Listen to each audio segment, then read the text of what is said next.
From deep in the heart of Central Texas, it's the Best of the Outdoors podcast. Brought to you by Texas Fish and Game Magazine, the voice of the Texas outdoor nation. I'm your humble host, Dustin Warncke, the outdoor success guy, back with another podcast for you this week. And man, I'm so excited to be joining you today. I thank you guys so much for listening, whether you are watching this on YouTube or Facebook, or not really watching because it's a podcast, but you know what I mean. Or if you are streaming it online, or if you are listening on your mobile device, your phone, your tablet, whatever the case may be, thank you so much for doing so. It means the world that you are joining us, and I'm so excited to be here, and I get fired up with every show I do. I love this podcast medium to be able to share the outdoors with you, and I'm going to keep on doing this until my last breath, man. I'm going to keep on podcasting because I love this medium as a way to share the outdoors with my friends and family out in the world. So today is another destination podcast. If you remember, several shows back, we did James Stegall with fishing and hunting Alaska and the Kodiak Island of Alaska. And this one, we're going to be talking about New Zealand. I'm doing something a little bit different outside of Texas. I know we normally talk about Texas fishing and hunting and that kind of stuff, but these destination pieces have really taken off and have gotten a lot of traction. And apparently you guys want to hear more of this kind of stuff and sponsored content for these guides and stuff that I put together. And so I just I got this opportunity through a mutual friend of me and Simon Fowler, the guide that I'm going to be interviewing. And him and I both have a mutual friend with Ted Johnson, who is a great friend of mine and fantastic marketing associate for guides and outfitters throughout the outdoors all over the world. He lives in the Philippines right now, and he connected me with Simon, and we had a great conversation. I think you're really going to like the show. But before we get into all that, let's do some sponsorship stuff. We haven't done this kind of stuff in a while, and I wanted to plug some new folks that have come on board with us, and then some folks that have been with us in the past, and just really excited about talking about these companies because they're all really good. AccuSharp, AccuSharp.com, AccuSharp Sharpeners. Been to this factory, seen and met the people behind it. I got my first AccuSharp sharpener when I started hunting back in 2002 from my dad, and he just gave it to me in a gift, as a gift. I forget if it was a Christmas or birthday gift, but he just gave me a sharpener, and ever since then I've given him a lot of stuff in return. He's given me a lot of stuff. We traded a lot of gifts over the years, but man, what an awesome sharpener. I still have that same sharpener today. It is a blue and white one, made right here in the USA. Has sharpening blades that are diamond honed tungsten carbide and provide years of reliable use. They obviously have for me because I've been using the same sharpener for a long time, well over 10 years. And that's kind of one of their signature products. They're well known for is that they also have some other outdoor related products, but for household stuff and for outdoor stuff, knives, serrated knives, fillet knives, cleavers, hatchets, machetes, broadheads, shovels, axes, hoes, and more. Really, really cool stuff. And so there's that one. They also have, I'm going through their catalog here real quick online, AccuSharp Outdoors, from anything from spears, spearheads, serrated knives, pocket knives, broadheads. Like I said, they've got some really cool portable ones, or kind of ones that are more for tabletop use, and we've got a wide variety of different ones. You can find these at Academy Sports and Outdoors. Our stores here obviously carry AccuSharp products, and then also order them online in a wide variety of different places. But I'm really a big fan of AccuSharp sharpeners, and they've been a sponsor of us just coming on this show, and they're going to be a sponsor of ours for a few shows going forward. So I definitely want to bring some product attention to them because I own their products and have a lot of fun using them. And so check out AccuSharp.com. That's AccuSharp.com for more information. AccuSharp has two C's. It's AccuSharp.com, AccuSharp.com, established in 1984. Actually located right here in my neck of the woods. I live in Leander, Texas, as many of you guys know, which is northwest of Austin. They are in Cedar Park, which is just south of me a little bit, and I've actually been to their factory and their place. These things are made in the USA. A lot of the sharpeners are, and they've got a really great attitude and really great concept of the outdoors. They're coming out with a lot of new cool products that are really excited I'm going to tell you about soon as well. The other sponsor I wanted to talk to you about is Air Force Air Guns. They have been with us for a long time now online at fishgame.com, our website and blog, and they've got a wide variety of different air guns if you're looking to get into some serious air gunning. Air Force Texan, which is the big bore, which is now legal to use during deer season, which is one reason why I wanted to mention this during gun season. I've got a whole article at fishgame.com about using big bore air rifles for hunting big game and native species now. Usually you can only hunt with the air guns for exotics and hogs, but state of Texas and their infinite wisdom has made it where you can hunt with air guns during the general season now for whitetail, turkey, and other native game. And they've got some regulations and some suggestions on their website for that. The Texas Parks and Wildlife does. But I have an article explaining all of that at fishgame.com, so you can go check that out. And I featured the Air Force Texan as an example of a good big bore air rifle. They're airforceairguns.com. That's airforceairguns.com. Or if you go to fishgame.com, you'll probably see one of their ads. You can just click on through and visit them that way. They get a lot of traffic from our website, which is really cool. So, but Air Force Air Guns, and they have just come out with this last year, I think this year actually, they came out with the 257, which is kind of a smaller bore caliber for the Texan, and then obviously they have the Condor, the Talon P, the Talon SS, the Escape, all kinds of other smaller bore air guns that go from small calibers to medium calibers, and then the Texan, which is kind of the bigger bore alternative for hunting big game with in Texas. So and then the big bore in Air Force, also 308, 357, 45, and then the new 257 as well. So anyway, lots of great opportunities there for hunting, shooting, target shooting, getting out there. And it's a single shot air gun, but it's just fantastic, accurate as all get out. I own 2 Air Force air guns myself, and I love them both, and I highly recommend you check them out if you're looking to get into air guns. Okay, moving right along to our podcast. Simon Fowler is our guest, and he's a fantastic guest, it turns out. We did a Skype call, which most of these calls I record on my phone. As you know, I have a iPhone SE. I plug in this little 3.5 millimeter jack into my system. I've got a whole mixer board and all that stuff set up here at my little podcast studio, my home office here in Leander, Texas, and basically just let it rip. But I needed to do a Skype call because Simon is so international. You know, he's way out in New Zealand. It's 18 hours, I believe, time difference between him and me. So I did a Skype call on my phone, and I recorded it into my computer. So instead of most people recording Skype calls, doing the deals through the computer, I did mine through my phone and still made it work. So I'm kind of proud of myself there. So anyway, thank you guys so much for watching, reading, and listening. Here is my interview with Mr. Simon Fowler, and I hope you enjoy it. Here we go. Joining me on the Skype phone, Mr. Simon Fowler, and hunting guide, New Zealand. I've never had anybody from New Zealand on the show before. How are you doing today, Simon? Yeah, not too bad, Dustin. Yeah, we're all the way across the world, I guess. So to give listeners perspective, it is a little bit after 11 p.m. here. It is 5:08 p.m. the next day in New Zealand right now. Right. It's Wednesday there and Thursday here. Exactly. That's where I was going with that next. It is a day apart. I mean, almost a day apart. So I think it's 16 hours or 18-hour time difference, and it's wild, man. I've always liked time zones. I don't know why, but that kind of fascinates me. I don't know why, but it does. So. Yeah. Makes it interesting when trying to talk to clients around the world. You get phone calls at 4 a.m. in the morning and 3 a.m. And their time, it's a perfect time to call, you know? Yeah. It's only 3 o'clock in the afternoon here. It's like, yeah, you just woke me up. Yeah, you just woke me up from a dead sleep, dude. Yeah. That's funny. It's cool. Just tell us a little bit about your background. You've been guiding here for a little while, and some of the things to, and we'll get into obviously some of the things to look for when you're booking a trip to someplace like New Zealand and one of the different animals you can hunt and that kind of stuff. Just give us a little background about yourself, Simon. Where do I start? I've been guiding for the last 2 years. Okay. Relatively new company. But before that, so my dad, it all came from family, really. Super. My dad's a avid pig hunter, and when I was 3 years old, he used to carry me in a pack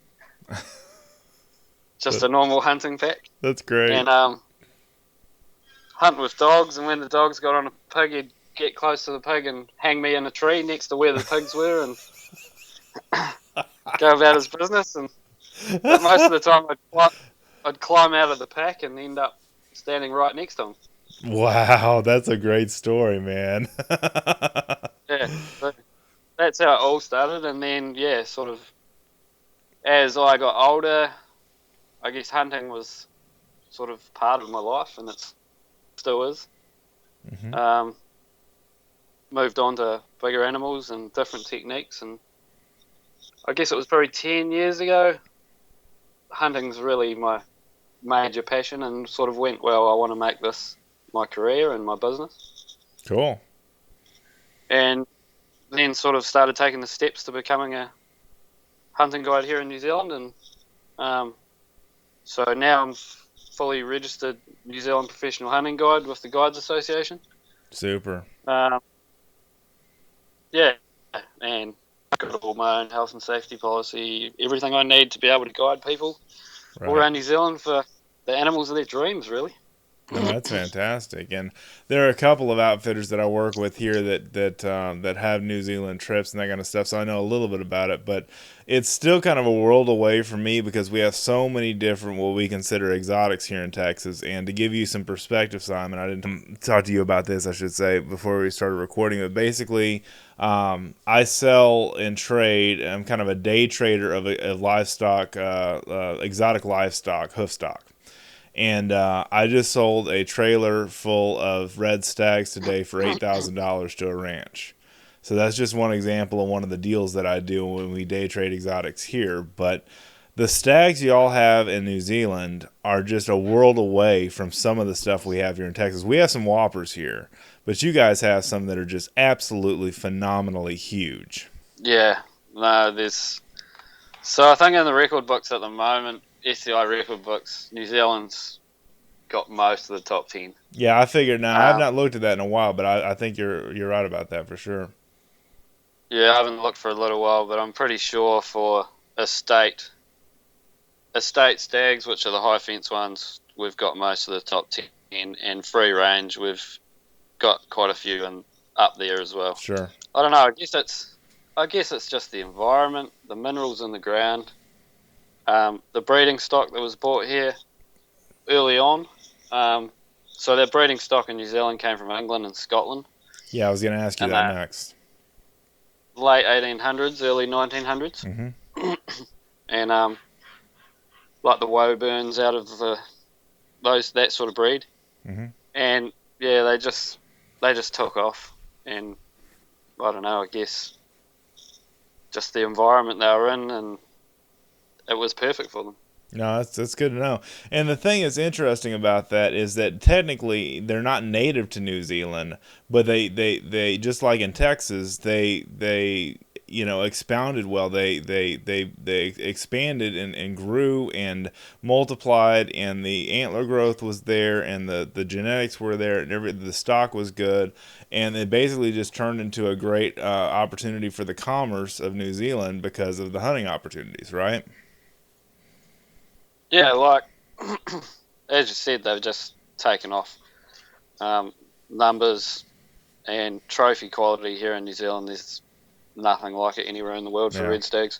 Yeah, no, I mean, great. Argentina's close, and I mean, they might be catching up a little, but if you want those big red stags, then New Zealand is realistically the place in the world you've got to go. Sure. No, that's good. And like I say, what would something like this typically, I know what the ranges are, but typically, I know you were going to look up airfare for a minute, from the U.S. to New Zealand, but what's your cost as far as the hunt package goes when you get there? Yeah, so flights aren't included in our package. Right. Currently, but at the moment, so flights out of, say, Texas to Auckland here at the moment, return are about $1,800. Okay. That's American dollars. American dollars, $1,800. Now, okay. Yeah, so that's return. So we specialise mainly in free range animals. free range either on public land or private land. I see. With our private land properties, we've got agreements with the landowners that we can come in and shoot predominantly the red stags on their properties, and in some cases we're the only people that are allowed to do that on their properties. Interesting. Okay, cool. So you have like an exclusivity thing with them, right? Is that what you're saying? Yeah, we've got the exclusive rights to the red deer on their properties. That's great.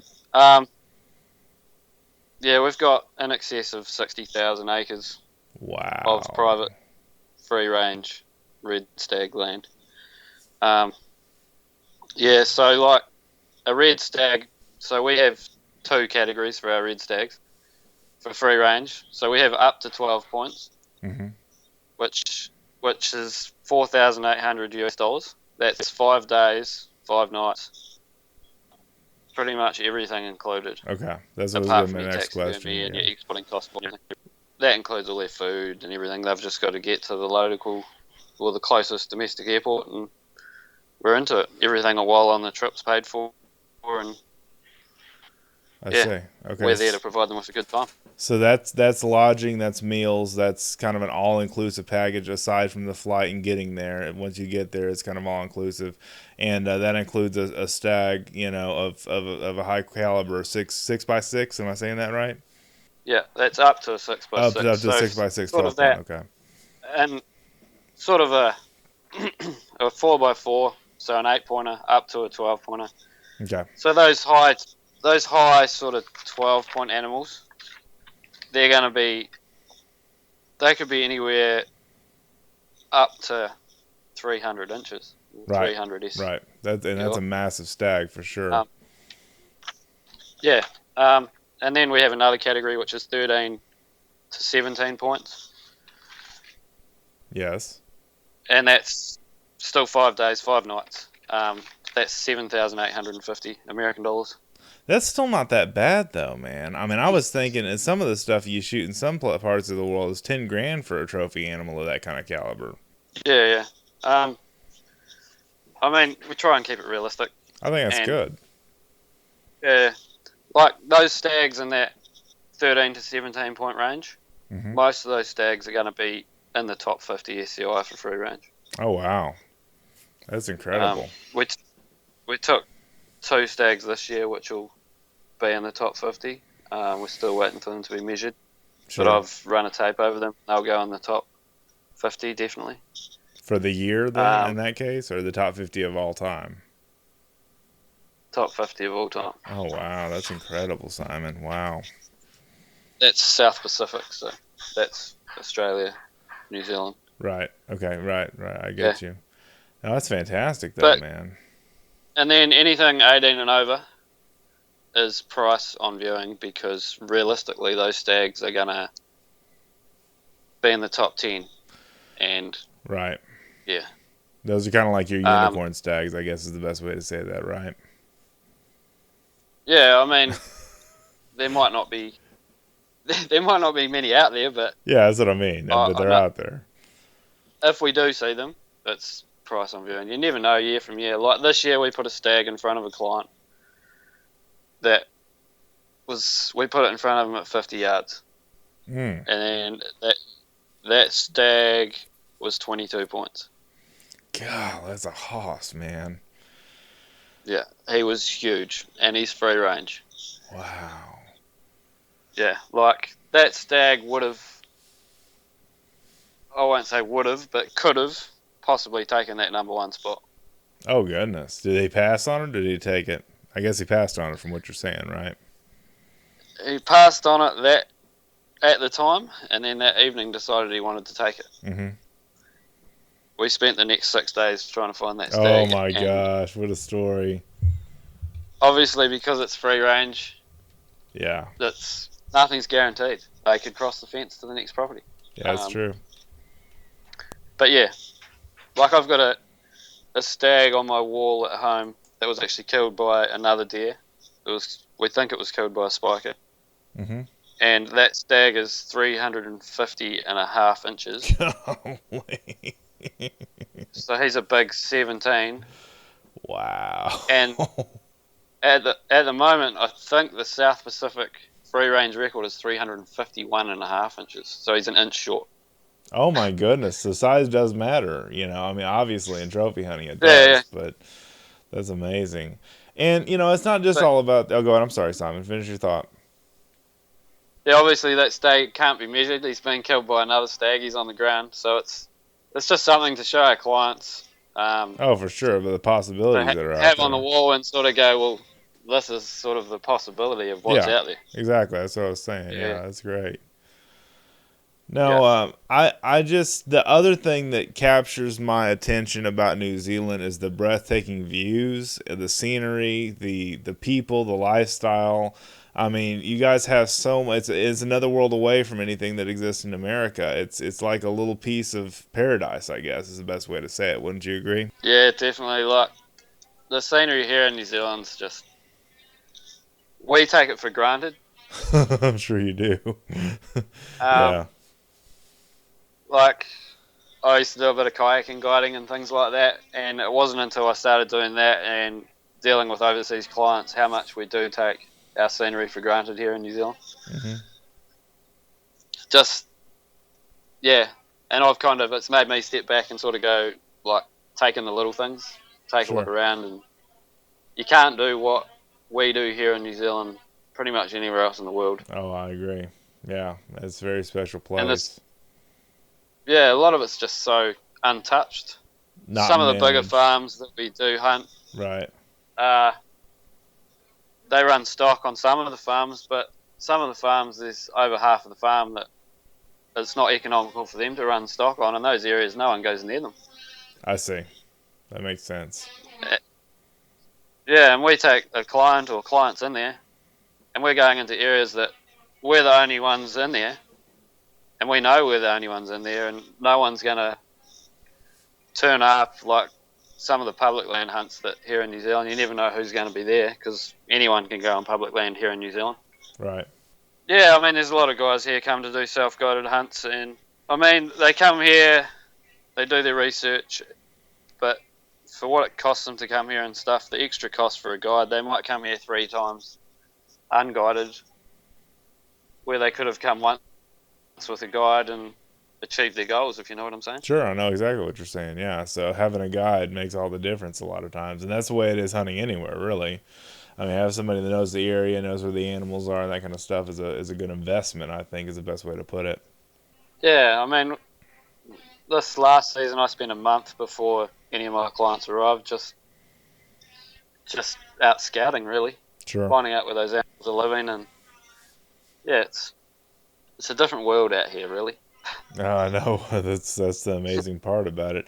That all being said, I was going to ask you, Simon, what other animals are available for harvest out there? You've got red stag. I know you've got some other animals as well, some other species, correct? Yeah, yep. So we do chamois as well, I figured. which obviously you can hunt in Europe and places like that. But yeah, our chamois live obviously quite high. It's all public land stuff for the chamois. Sure. We try and fly them by chopper to get away from the walk-in hunters. Yeah. Yeah. Make it a little bit more challenging. Yeah, I'm with you. Yeah, we offer fallow deer, goats, pigs. Pigs we do with rifle and with dogs, depending what people want to do. The Himalayan tahr as well. We can offer those trips. I figured that you would offer that too, because I know that's common with a lot of New Zealand outfitters I've worked with. So yeah, that's fantastic. Yeah. And that you can also do. I assume now. I don't know how your packages work, but I assume you could do a combo hunt. Is that possible? Yeah, combo hunts are starting to get fairly popular. Okay, I figured. I've People have sort of seen come that to the trend. fact. People have sort of come to the fact that if they're coming to New Zealand, they might as well do as much as they can while they're here. So, yeah, well, we're more than happy to tailor trips to clients' Cool. needs, really. That's the American way right there, is we want to just shove it all into one package, you know, and try to cram it all in and get it all done, you know? So, but, Yeah. you know, I mean, that's just kind of our culture, I guess, if you will. It's balls to the wall. But, you know, I think the whole mindset of, you know, good management, conservation, those kind of things have made hunting there in New Zealand, one of the destination places of the entire world, because y'all really have the best of the best there, with its free range or whether it's high fence. I mean, it's just an incredible paradise, if you will, of rich game habitat. Yeah, it's the best of both worlds, really. I mean, we can offer that high fence stuff if clients want that. Obviously, we specialise in the free range, but if people want high fence, we're more than happy to do high fence with them. And we've got estates that we've got agreements with we can take people into. No, that's great. For red stags and fallow bucks. Arapara rams are another animal we can do. Okay, and what kind of rams are they then in New Zealand? Are they your typical like merino style Rambouillet rams, or what do you guys have there? Yeah, I guess a lot of the American clients want to come to New Zealand and shoot a ram. They can't shoot anywhere else in the world, and for us, that's the Arapara ram. That's right. Although okay. we can do merino rams as well. But y'all do have merinos, right? Because we saw a bunch of those here. Right. Yep. Okay, I figured y'all had the merino. Merinos. Yeah, merinos are the popular. And we had one gal that was asking me questions about buying a hunt from us here in Texas the other day, and she said, "I'd like a merino or a Rambouillet ram," and I'm like, "It's the same ram." I mean, it was like, yeah. I was like, it's just different names for the same sheep, So yeah. Our joke here is those are the sheep that you count while you're trying to go to sleep. Yeah, they're the ones. No, there's some fairly big merino rams around. Oh, their horns get huge for sure. Yeah, on one of the farms, there's a merino he's got a full double kill. So wow. he's big, he's real big. But yeah, the Arapara rams, they're a ram that's come off an island called Arapara Island. Mm-hmm. They're generally a black in colour with a white marking on their face, normally a stripe down their nose or something similar. Okay. I know a lot of the Americans that come here call them Bob Marley rams because they look like they've got dreads. Like they have dreadlocks. I love it. That's great. Holy smokes! Are those indigenous now to that island they come off of, Simon? Yeah, so they've been brought onto the mainland of New Zealand. But they're indigenous to that island, correct? Yeah. Okay, that's what I figured. I think that's interesting. Yeah, I like to see where species originate from. That's pretty cool. Yeah, so they've been brought onto New Zealand, and then a lot of the stock around New Zealand's bred on farms and then either put into estates or things like that. Right. Yeah. No, that's cool. And so a combo package between and I don't know if you have any of this in front of you, but a combo package of like a tahr and a red stag, from what I understand, is pretty popular. Would that be, and obviously excluding taxidermy and Euro mounts and that kind of stuff. But what would a package like that look like? Yeah, so at the moment I'm still working on my tahr. Okay, that's fine. No, it's okay. But it's a cool package hunt. Yeah, is what I'm trying to say. Yeah, but for instance, just a few of the packages we have at the moment. So like a red stag up to a maximum of 12 points, and a chamois buck, which is a representation buck, which is the best we can find while we're out there. Right. So 7 nights is $11,500 US dollars. Okay. That's still not that bad. I mean, you save up your dimes, go out there and do a trip of a lifetime like that. I mean, I doubt anybody would regret that. I mean, something like that it's reasonably affordable. So. Yeah, and that's 2 different locations. So we hunt the free range stag on the private properties. Sure. And then we come out of there, jump on a chopper, fly into the hills, and do the chamois on public land, obviously. How long does the chamois hunt take typically? We like to have 5 days. Okay. But we can normally 3 days is optimal. But the chamois hunt we can normally get done in 3, but we like to have that sort of weather window. You've got to play the weather with the areas we're going into because of the high altitude you're flying into with choppers. Yeah, we do we call it the Wild Places Wild Game Big 4. It will be the Big 5 because we're going to put a tahr into it as well.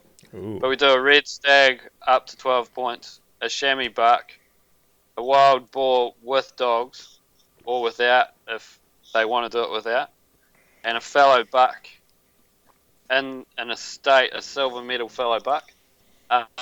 That's 10 nights, so that's 15,400. Yeah, but Which, still, all those animals, that's not a bad idea at all. yeah, and we have a good time. I'm sure you do. Got you as our Our guide, motto, Simon. I mean, come on. What more better time could you have? yeah, too true. No, you seem like a fun guy for sure. For us, it's the animals are sort of the bonus. Right. It's more about the journey of the whole hunt. I mean, everyone that's hunted with us, I'm still good mates with them. Like, most of them, I talk to them probably every second week. Oh, wow. On social media. Yeah, on social things like that. So we try and create that friendship. It's about the journey as much as it is about the animals. Well, and that's the one thing about hunting, just to get philosophical for a minute, is, I had some family in town that went hog hunting here with rifles here in Texas, in my part of the world, and the ranch that I work for and stuff. We outfitted them, and they got out there, and they only got one boar between the three of them, and it was raining, and it was just awful weather conditions, and the pigs, had acorns on the ground they were going to eat, and they just did not come to corn to bait, and so the thing that... they said, well, Dustin, for us, it's more about the experience. It's a way to get away from home. It's a way for us to, do something new, something different. And the more I live, the longer I live, the older I get, the more I realize it's more about the process than it is about the destination and the end result. Yeah. Because, it's the silence. Yeah. It's the silence between the noise. Exactly. And not so much even that. I mean, I agree with you there, but what I'm saying is the journey is in the process, and after you get to the destination, then what? Then what are you going to do? Okay, you killed a big stag, then what? If you don't enjoy the destination, and the journey, it kind of cheapens the whole experience. That's just what I've learned over the last few years in hunting stuff. Yeah, definitely. Like, I mean, we had a client earlier this year. Yep, this year. I keep forgetting what year we're in, and how far away. Our season's all finished. Yeah. And we're getting ready for next season. But we had a client this year, and we did a 5-day trip with him. He came in to shoot a red stag. He'd never seen red stags. And we put a fairly substantial number of red deer and stags in front of him. And in the end, I said to him, so are you going to shoot one before the end of your trip? Because he looked at probably 3 or 4 through the scope and kind of, oh no, I want to wait. And he said, I don't really want this trip to be over. Oh. I was like, it's not over. Like, you've got me for 5 days. Like, yeah. If you don't want to shoot one, don't shoot one. If you want to shoot one, we'll go and we'll hunt pigs and goats and do other things that we can do. Sure. And then he went, nah, I don't think I'm going to shoot one this trip. I'm going to come back next year. And he's rebooked for next year. Oh, wow. And he's bringing mates with him. But the end of his trip, he was meant to go down the west coast to look at the glaciers. Down on the west coast here, Franz Josef and Fox Joseph Glacier. Mm-hmm. And I had 3 days between trips, and he said, oh, what are you doing for your 3 days while you're getting ready for your next trip? I said, oh, just cleaning gear and getting ready for the next one. He said, oh, can I come stay at your place, and can we do a few things around your place? And so he came and stayed at my place. We went skydiving, we went salmon fishing, we went saltwater fishing. We did lots of things. So that's cool. Yeah, it's creating a friendship with people. Yeah. And just enjoying the outdoors, really. I mean, we can offer saltwater fishing, trout fishing. So his next trip, he's coming back. They're all doing red stags, and then we're doing a saltwater open ocean fishing trip for a day as well at the end of their trip. How cool. Yeah. That's fantastic. And I mean, that's a sign of a good guide that doesn't just look at getting them in, getting them out, and a number and grinding on dollars and all that other stuff that it comes to fruition. What you have to do is because it's a business. But, somebody that cares. That's the one thing we say at Texas Fishing Game Magazine is our whole staff, everybody that's part of the group now, cares about being there and doing what they do. And I mean, I've often said in the book that I wrote about for hunting and fishing guides, first of all, hire slow, fire fast when it comes to the people that you associate with. But two, the communication and the relationship you have with the client should be a memorable, positive experience. And that goes without saying, but it's one of those things that I think needs to be reiterated, because people should be able to trust you, and really, feel comfortable with you, for that amount of time, for sure, for 5 days at least. Yeah, I mean, definitely. It's all about trust and getting to know people. Sure. As I said, like creating friendships, it's all just a part of it. And I mean, if you don't care about the people you're with while we're out there, then should you be doing it, really? Yeah. Yeah, I mean, it's personal, and that's how we like it to be. Well, like I said, that's a mark of you being a good guide, because that's one of the things I can read out and feel on somebody if they guide. And I deal with a lot of different guides and outfitters and work I do, but I can tell real quick if they're a quality one because of their relationship skills, their soft skills, if you will, in dealing with people and dealing with new people and addressing things and taking care of things. And I mean, I can definitely tell that you're one of those, and that's encouraging to see, because a lot of people kind of get jaded that all guides are just out to get their money, and that's just not true. I mean, it really, they're people that care like you. Yeah, thanks for that. I mean, yeah, it's just the people we are here in New Zealand, I guess. Yeah, I mean, y'all are a caring group. Easy. Yeah, we're easy to get along with. I guess it depends on the area, really. There's a few rough areas around New Zealand. Okay. It's a big island. Yeah, I get that. But the areas we're in and the places we go, I mean, it's amazing. There's no other real word for it. Yeah, sure, and I'm with you. So, Australia's Aussies, you are what I don't want to say this wrong. You're a Kiwi. Is that the right way to say that? Yeah, a Kiwi. That's correct. I've lived here all my life. Okay. I'm actually an Australian citizen as well, but oh, cool. Hopefully no one holds that against me. My mum's Australian. My mum's originally from Sydney, but yeah, I've lived here all my life. I have worked in Australia a little bit, but yeah. I've got a good friend, Christian. He lives in, I forget what part of Australia he lives in, but he calls himself the Rabbit Ranger, and he's just a great guy. He listens to these shows all the time, so hello, Christian. Rabbit Ranger, and he, air guns and small game like rabbits and birds and those kind of things are what he goes after. And the difference between what you're allowed to hunt with and what you're allowed to hunt in Australia versus New Zealand is pretty significant, is it not? Am I saying that right? Yes. Definitely correct. Okay, I mean, there's I just want to make sure I didn't. A lot of laws. Their laws in Australia are a lot different to ours. I mean, I lived off and on over there for 3 years, and that whole time I was trying to get a gun license, and it's almost impossible in Australia to get a gun license, and it's impossible in a lot of cases to hunt.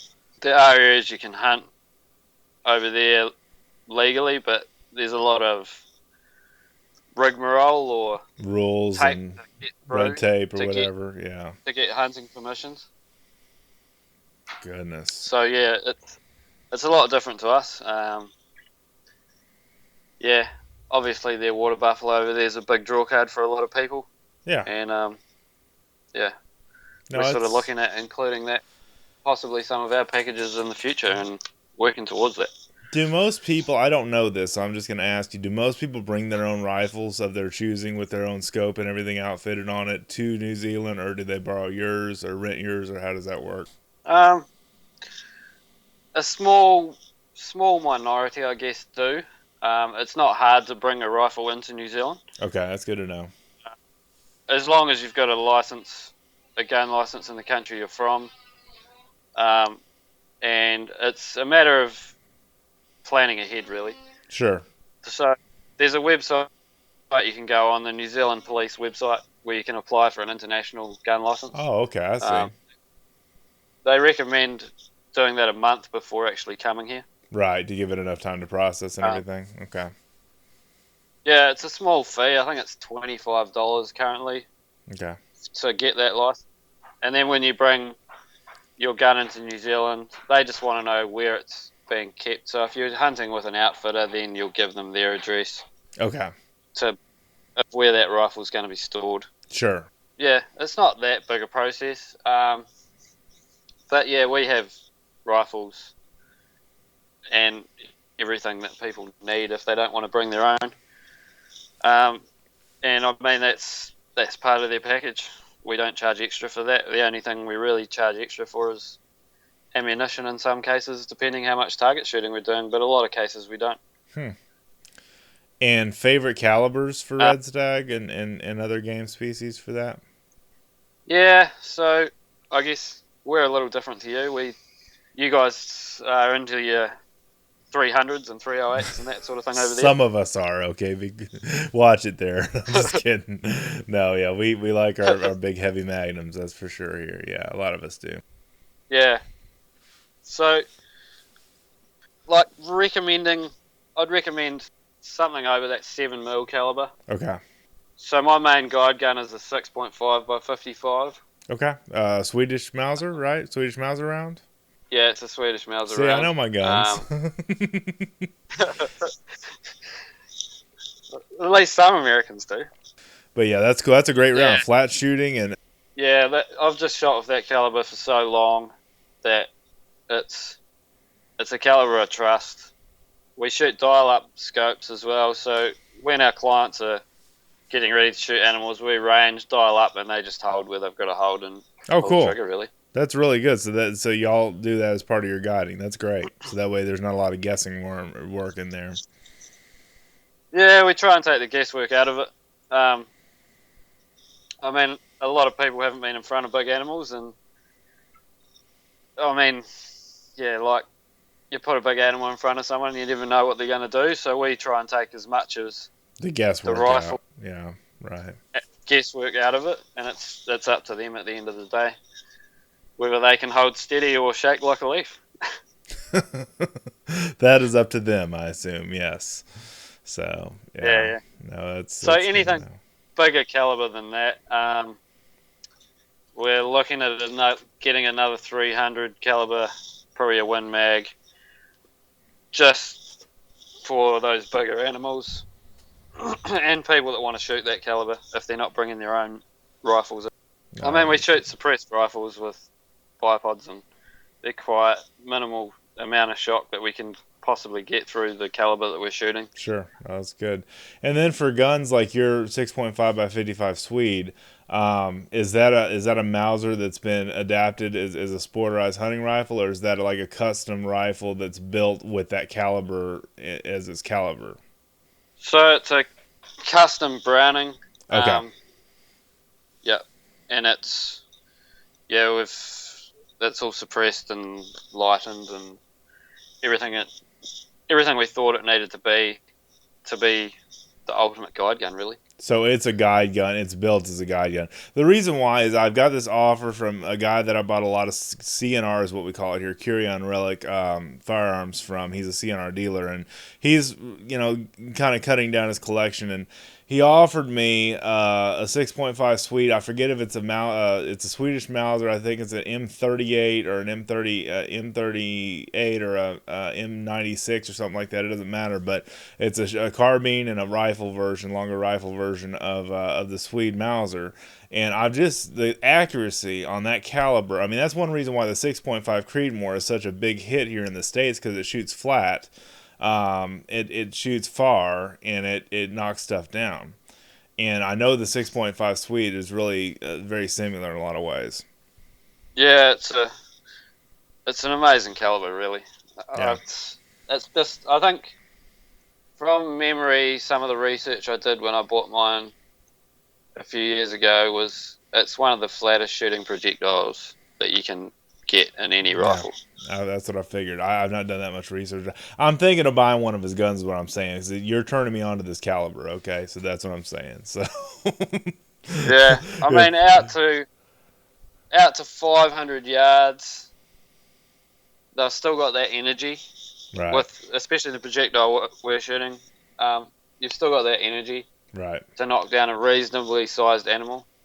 And to go for that more energy, obviously you need to go to a bigger caliber. But I mean, I've shot goats at 850 yards with it. Wow. And that 6.5 is flat shooting too, which is another nice thing. Because it's a smaller projectile. Yeah. I don't mean to get all into calibers and guns and stuff. I just don't talk a lot about that on this show. And I think it's good to at least educate people on what the possibilities are. You don't have to just use your granddaddy's 30-06 to hunt. We have so many different calibers here in America, though, you know. But the 6.5 Swede is just a fantastic choice, I think. So I agree with you. Yeah, it's a great all-round gun. I mean, I've shot animals with it at 20 yards and animals at 850 yards, buddy. like I said, and it's still knocking them down. Yeah, for sure. That's crazy. And it's like, I keep going, I need a bigger caliber, but this gun's just constantly knocking them over. All right, so real quick, what season is hunting season there in New Zealand? Because y'all have different seasons than we do, correct? As far as the different parts of the hemisphere? Yeah, we're pretty much a complete opposite to you. Okay.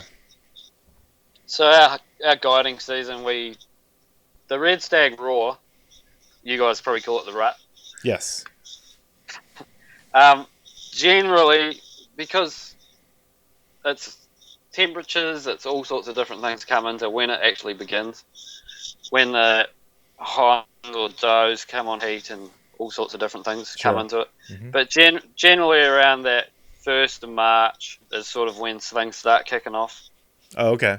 So kind of after... It can be earlier, it can be later. So our season, we try and start around that mid-February. Okay. Early March. So the rut normally lasts between 2 and 3 months. So sort of March through May. Okay.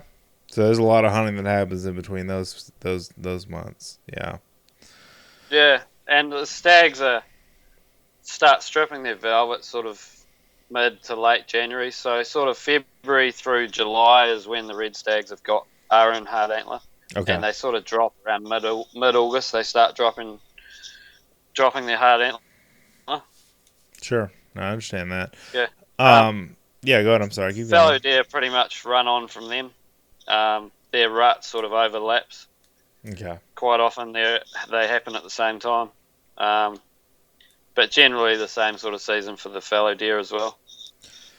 Can I just say that the first time I heard a red stag roar, I was at a hunting stand here in Central Texas on a high fence ranch that has a lot of exotics, and I thought that the apocalypse was going to start. That was the scariest noise I'd heard in the dark in a long time. You know what I'm talking about? I mean, you've obviously heard them roar, but it's like a barking almost. It's like a really guttural, sound, a noise. Yeah. That's more like a lion than anything else. A lion, yeah, that's what I was going to say. It's more like a roar. Well, that's what y'all call it, is a roar, is a rut period. Yeah. But it's unlike anything you ever expected to come from an animal like that, is what I'm trying to say. Yeah, and it's addictive. Yeah, exactly. Yeah, that is for sure. I mean, we shoot bows over here as well, and the thrill for me is getting in real close. That's what it's about. And like even this season, just getting close to some of those big stags while they're roaring, and there's other stags coming in, and there's satellite stags, and that's what it's all about, really. And yeah, as you said, that roar it gives you chills. Yeah, it does. It gives me chills. It gives me chills too. Even the smell. Yes. Like that rut smell. I mean, if they could bottle that, I'm sure you could sell that to people as cologne. Yeah, it's real musky, I guess is the best way to say it. Yeah. Yeah. Oh, that's crazy. Yeah, it's amazing. Similar to them are the fallow croak that they call it. Mm-hmm. They're like a frog type croak, but they sort of overlap each other, those two ruts. And yeah, a lot of people that come here to New Zealand like to do both animals because they can get both ruts or roar at the same time. Kind of a 2-for-1 deal. Yeah, I like that a lot. That's cool. That's a good opportunity. Yeah. And then the chamois sort of roll on. They sort of start their rut around that April through May and June. And I don't know a lot Um, about this, but do y'all have set seasons to hunt these game, or is it a year-round thing because they're exotics, or how does that work? we can hunt them year round. Okay, that's good to know. It's I didn't just know that. it's just the optimal times. Okay. Obviously the most popular while they're in the rut or the roar or in their rutting period. Obviously the chamois bucks are looking for nannies and travelling a bit more, and they're a bit easier to find. Okay. The same with the Himalayan tahr, the same. Like they sort of roll on from the chamois, sort of May, June, July are the optimal times. But yeah, everything sort of rolls on from each other. That's fascinating. That is just how animals that come from different parts of the world, essentially, have just get in sync with each other in a another world, kind of. I think that's kind of cool.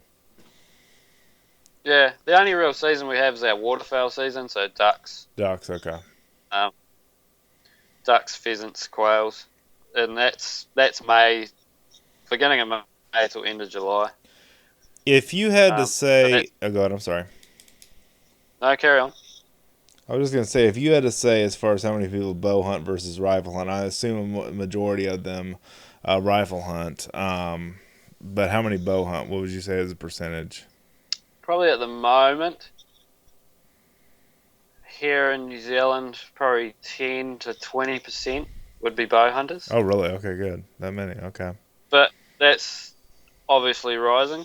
I mean, the bow hunting is only just starting to kick off here in New Zealand. There has been bow hunters here in New Zealand for a long time, but it's just sort of getting traction. I mean, I've only been bow shooting myself now for 4 months. I shot my first animal last weekend. Oh, great! And Congratulations. yeah, and it's a different experience. It is. And I can probably say fairly well myself that I won't be rushing to pick a rifle up again. Most bow hunters would agree with you. Yes. So Yeah, it's an addiction. it's exhilarating to get that close to something and put an arrow in it. And I'm saying that while I'm wearing my Grim Reaper broadhead shirt, and my gold tip arrow hat, and I'm a big fan of those brands because I use them a lot here in Texas for hogs and deer and other exotic game. And I don't know what your preference is because I know you're still a new bow hunter, but I mean, I prefer a good mechanical like a Grim Reaper 2-inch whitetail special that basically will go through and get you a lot of cut radius, but a good pass through. Versus some of the smaller micro heads or some of the fixed blades if you can use them. As far as accuracy goes and everything like that, I just prefer mechanical. There are a lot of guys that like to prefer fixed blade, but I don't want to get in that whole argument. I just wanted to bring that up. Do you have anything to say about that? Yeah, obviously being a new bow hunter, I'm sort of still learning, but Sure. with your expandable, does it shoot different to your field points? It does not. Okay, that's And good. a lot of them don't. A lot of them don't. A lot of fixed blades do shoot a little bit different. Yes, that's what I'm saying. Yeah. The field point. That's why I like the mechanical. So I'm shooting a fixed blade, 2-blade from Ozcut broadheads in Australia. Okay, cool. And they're shooting bang on like field points and broadheads. There's no difference. Fantastic. That's great. It's good to find one that tunes well like that. Yeah.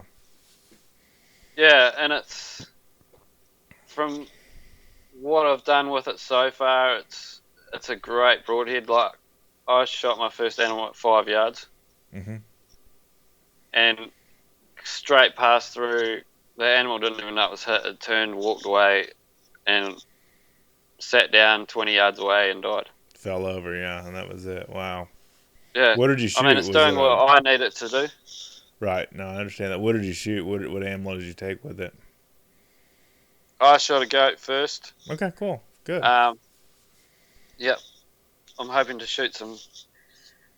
Next animal for me on my list is a red deer, and then I'll probably look at pigs and that after that. But I want to shoot a red deer, and really get as close as possible. Yeah, that's great. I mean, there's very few.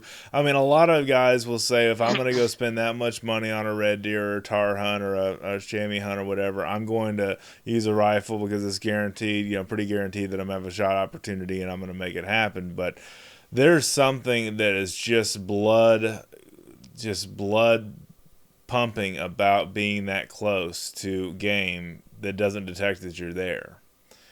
And I think that, and then Dustin Ellerman, good example. Dustin Ellerman and I went to SHOT Show this year around the time SCI came to Las Vegas, and we were at Range Day at one of the rifle clubs there local to Las Vegas, and he got to shoot an Excalibur crossbow, and he owns a Raven crossbow that he won on one of the other deals we were at 2017. Well, 2018 this year, he goes through and shoots a Excalibur Assassin, which is their new crossbow, at 100 yards. And the thing is, he said it's so cool to watch that arrow crest and just drop right into the bullseye.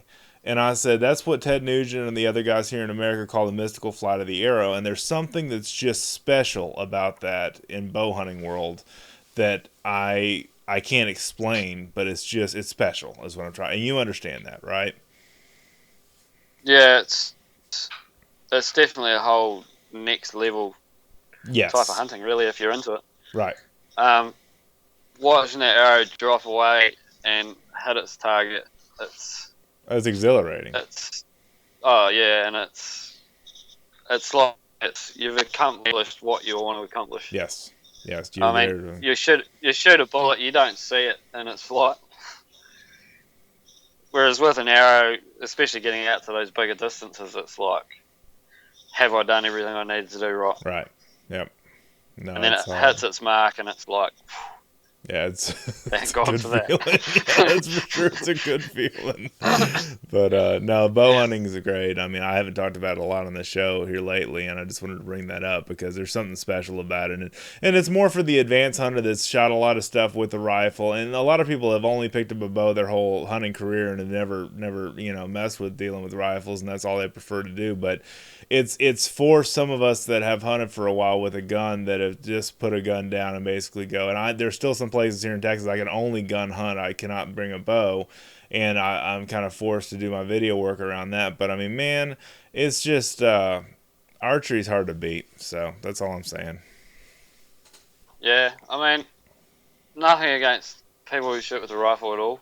Like, nothing wrong with that at all. But for someone who wants that next challenge in the hunting, and their hunting career sort of thing, like, pick up a bow. Yeah, pick up a bow. Have a go. Yeah, shoot some targets and just keep shooting those targets till you can group inside an inch or 50 mil. Right. And then, practice. Yeah, it's so important with bow hunting. And crossbows make it a little bit easier, but it's still, getting close and being, the skill. Mad bow hunting skills, as they say, So, that's wildly important. So, well, listen, we've been on here for about an hour. I don't want to keep you any longer. I know you got to get to your evening, and I've got to get to my night, or my early morning here pretty soon. Anything that you would like to close with, Simon? Just thanks for getting in touch, and it's been awesome talking to you.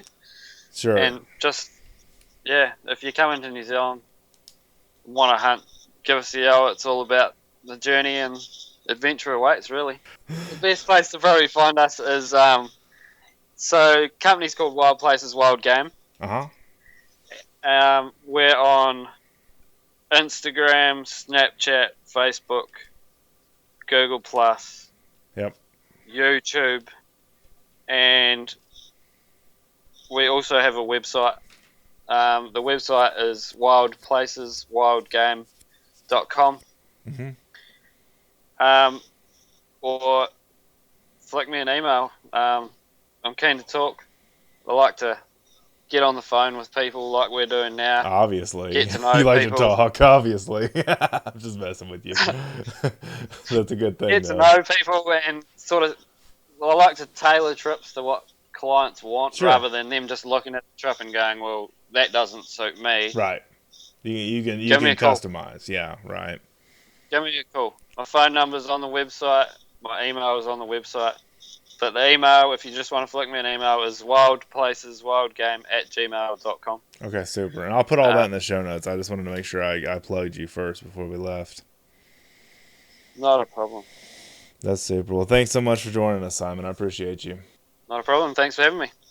And there he goes, ladies and gentlemen. I have all of his information in the show notes. Fantastic guest. I was really excited to have him on the podcast, and really had an opportunity to share a lot of great information about bow hunting and fishing and hunting and red stags and chamois and tahr and fallow deer and all the different things that New Zealand offers. He's a great guy to give a call and kind of talk about if you'd like to plan an international trip there. But one of the other reasons why I wanted to have him on the show and do New Zealand podcast is just because it's a world away from here in Texas, where this show is based and where Texas Fish and Game is based. But it's also a really great destination to consider for the future. And it's not a cheap hunt, it's not a cheap adventure, but it's something that a lot of people go as a trip on a lifetime. And I'll probably in the future have some African guides on. I've had Alaskan guides on.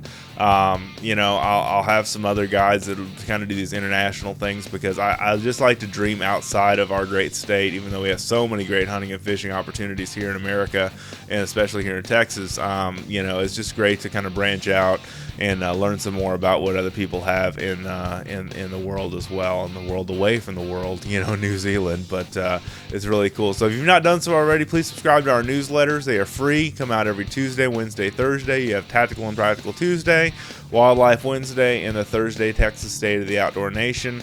Those are all free. Like I said, sign up for them at fishgame.com. There's a right sidebar sign up for just putting your name and email in there, and you'll get on that list. Our list is over 60,000 now for that email list, and we put out great content, a lot of my stuff. In fact, this Tuesday that this podcast is releasing on a Wednesday or Thursday, but this Tuesday I have 2 articles that I've written about game cams and about what was the other one? Gun cleaning.